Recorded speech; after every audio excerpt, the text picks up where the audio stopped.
최순실이 파면 구속된 전 대통령 박근혜의 최측근에게 돈을 건넨 정황이 드러났습니다. 박영수 특별검사팀이 최순실의 수첩을 확보해서 확인한 것인데요. 정호성과 이재만 그리고 안봉근 이른바 문고리 권력 3인방에게 해마다 수천만 원씩 건넨 것입니다. 수첩에는 문고리 3인방을 뜻하는 알파벳과 함께 여러 숫자가 적혀 있었습니다. 특검은 최순실이 세 사람에게 3년 동안 건넨 돈이 3억 7천만 원에 달한다고 해석했습니다. 최순실이 파면 구속된 전 대통령 박근혜의 최측근에게 돈을 건넨 정황이 드러났습니다. 박영수 특별검사팀이 최순실의 수첩을 확보해서 확인한 것인데요.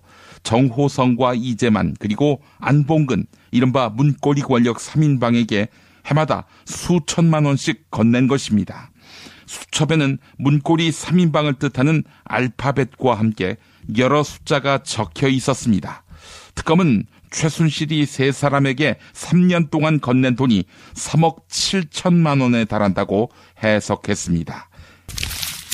우병우 전 청와대 민정수석은 최순실의 존재를 몰랐다고 이야기하는데 최순실이 우병우의 처조카를 직접 챙겼다는 진술이 나왔습니다.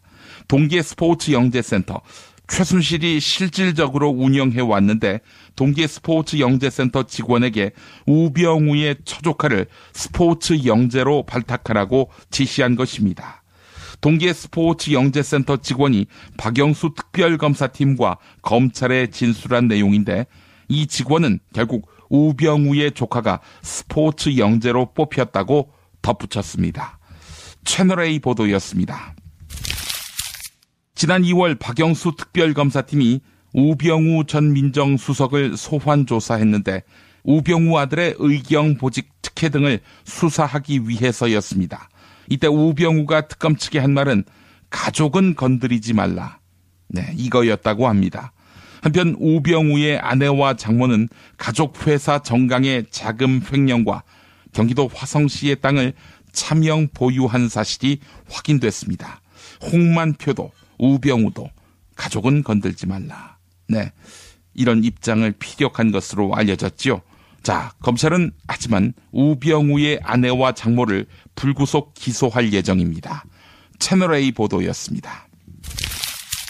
검찰이 허현준 청와대 국민소통행정관을 피의자로 불러서 조사했습니다.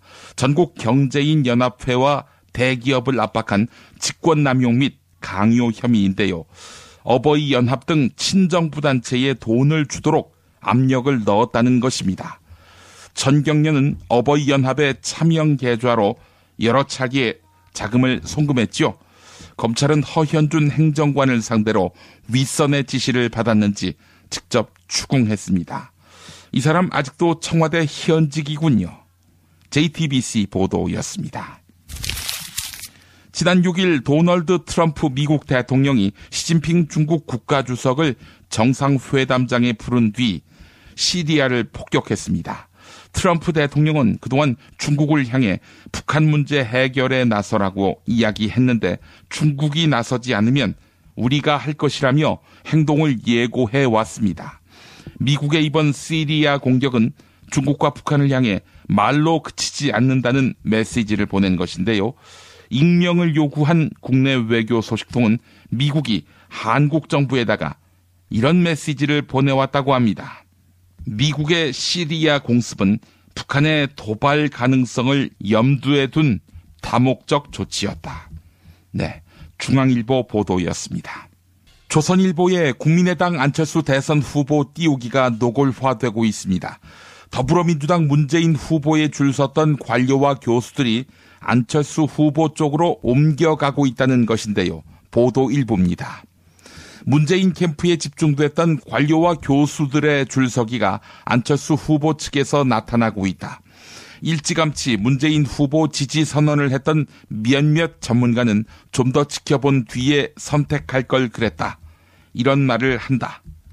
국민의당 원내 수석 부대표인 김관영 의원실은 중앙부처 관료들과 은행 관계자들로 문전성시를 이루었다.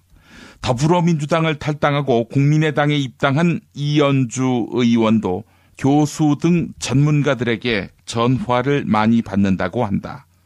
안보 고위직에 해당하는 인사는 박지원 대표에게 연락해서 자신은 문재인에게 줄 선 적이 없다, 이렇게 해명했다고 합니다.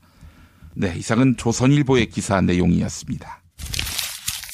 더불어민주당 소속 안희정 충남지사와 이재명 성남시장의 지방자치단체장직 사퇴설이 흘러나오고 있습니다. 자치단체장인 안희정 지사와 이재명 시장은 선거법에 의해 선거운동을 할 수 없는데 현직에서 사퇴하고 더불어민주당 대선 후보가 된 문재인 후보를 지원할 수 있다는 것입니다. 안희정 지사의 측근인 김종민 의원, 이재명 시장의 측근인 정성호 의원, 고민해 볼 수 있다, 이런 말을 남겼다고 합니다. 중앙일보 보도였습니다. 어쨌든 더불어민주당 문재인 대선 후보의 대세론이 흔들리고 있습니다. 이를 두고 경향신문은 문재인 후보와 더불어민주당의 전략 실패가 원인이다, 이런 진단을 내놓고 있는데요. 새로움이 없는 행보와 느린 현안 대응이 감동을 주지 못한다는 것입니다. 그 배경으로 문재인 캠프 내부의 보신주의가 꼽힙니다. 더불어민주당 관계자가 이런 말을 했다고 합니다. 괜히 새 내용을 제시했다가 논란이 발생하면 내부 파워게임에서 밀릴 수 있다는 정서가 있다. 네, 보신하는 지도자를 뽑으려고 국민들이 촛불을 들었던 것은 아니겠지요? 자유한국당 홍준표 대선 후보는 공직 사퇴 시한인 내일까지 경남도지사직을 유지하기로 했지요. 이에 따라 홍준표 후보는 내일까지 공직선거법상 선거유세에 참여할 수 없습니다. 이런 가운데 홍준표 후보의 지지율이 정체 현상을 빚자 자유한국당 내부에서 불만의 목소리가 나오고 있다고 합니다. 홍준표 후보의 지사직 유지가 최악의 수였다는 겁니다. 중앙일보 보도였습니다. 황기철 전 해군 참모총장은 자신을 국가로부터 버려진 장수라고 했습니다. 2015년 검찰은 황기철 전 총장을 구속 기소했는데 통영함에 성능이 떨어지는 부품을 납품하도록 지시했다는 혐의였습니다. 하지만 황기철 전 총장은 대법원까지 3심 모두 무죄를 선고받았습니다. 일반적으로 해군 참모총장은 장관급 아닙니까? 감옥에 가둘 때 독방을 주는데요. 황기철 전 총장은 6인실에 있었다고 합니다. 이후에 정부는 추락한 명예를 달래려는 듯 지난 1월 황기철 전 총장에게 보국 훈장을 수여하기로 했습니다. 중앙일보 보도였습니다. 김용민 파일. 2012년 극우 보수 세력의 안철수 평가. 말 바꾸면 죽는다. 먼저 김지하. 그래서 안철수를 기대했는데 저 나가가지고 매일매일 하는 발언, 하는 과정, 만나는 사람 헤어스타일 바꿨죠. 말하는 거 보니까 완전 깡통이야. 그 다음 정교재. 금융비리를 저지른 사람은 쫓아가 잡아다가 반점 죽여놔야 합니다. 이렇게 얘기했거든요. 안철수 BW 발행은요. 회사의 이익을 자기 개인의 이익으로 만든 아주 부도덕한 금융비리에 속할 수 있습니다. 불법 이사회에서 결정한 BW로 회사의 이익으로 가야 될 부분을 자기의 이익으로 했죠. 국민은행에 사회이사할 때 잠깐 그만두는 쇼를 하긴 했습니다마는 국민은행에 납품했습니다. 보안 프로그램을. 포항제철 사회이사할 때 포항제철에도 보안 프로그램을 깔았다는 의혹이 있어요. 그러면 이사의 자기거래에 해당이 되거든요. 이거 금융비리죠. 이걸 비리라고 아니라면 무엇을 비리라 그래요? 정부의 각종 위원회 뭐 이런 걸 하면서 정부 보안 프로그램 납품도 다른 경쟁자들보다 유리한 지위에 있었을 가능성이 있죠. 그것도 다 조사해 봐야 됩니다. 서울대가 부부 교수를 같이 임용을 했는데 이건 특혜 임용이었죠. 그 당시 인사위원회에서 사표낸 교수까지 있어요. 이 비리잖아요. 비리 덩어리입니다. 비리 덩어리. 부정과 비리의 덩어리입니다. 포철 사회이사 할 때 미국에 사회이사를 하면서 미국에 유학 갔어요. 그러면서 사회이사직을 유지를 했습니다. 이사회가 열릴 때 왔다 갔다 했는데 왔다 갔다 하는 경비 전부 포철에서 부담했어요. 특혜입니다. 아울러 이봉규. 안철수는 고등 사기꾼이다. 왜냐하면 이 양반이 설명하는 거예요. 제가 설명하는 게 아니라. 네. 그래도 그룹 부회장까지 지낸 이 서상석 네. 회장. 2만 원짜리 주식을 네. 10만 원짜리 만드는 다음에 그 팔아가지고 재단 만들고. 개미 투자들 반 죽고 그때. 개미 투자자들은 이 안철수 주식 때문에 망한 사람이 수천 명, 수만 명이에요. 그 정도는 되겠죠. 100만 원 투자한 사람에 1000만 원 투자한 사람에 1억 투자한 사람.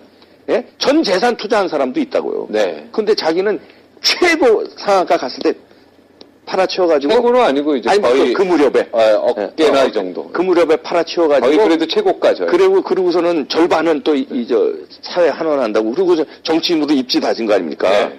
이거나 똑같아요. 내가 박종진 부장한테 주먹이 좀 더 세다고 해가지고 10만 원 뜯어가지고 내가 5만 원 여기 넣고 5만 원 가지고 우리 작가들 고생하니까. 네. 아이고 짜장면이라도 하나 사 먹으라고 내가 기부를 하는 거야. 그러면 그 5만 원이 내가 기부한 거냐 이거예요. 어디서 나온 돈이에요? 제가 박종진 앵커한테 뜯었는데 그것도 반은 뚝 띄고 반만 준 거예요. 아, 그랬습니까, 이번에? 아니, 개미 투자자들 돈이라는 거 아닙니까? 그리고 변희재. 이거죠. 밤새 백신을 만드느라고 밤새 백신 만들다가 군대 가야지 이제 가다 보니까 군대에 가서 내무반에 앉아서 남들은 막 다 가족들하고 전화하는 거 보고 내가 가족에게 연락을 안 하고 군대 왔구나. 그걸 2000년도 MBC 무릎팍도사에서 나와서 얘기한 자, 영상으로 한번 보겠습니다.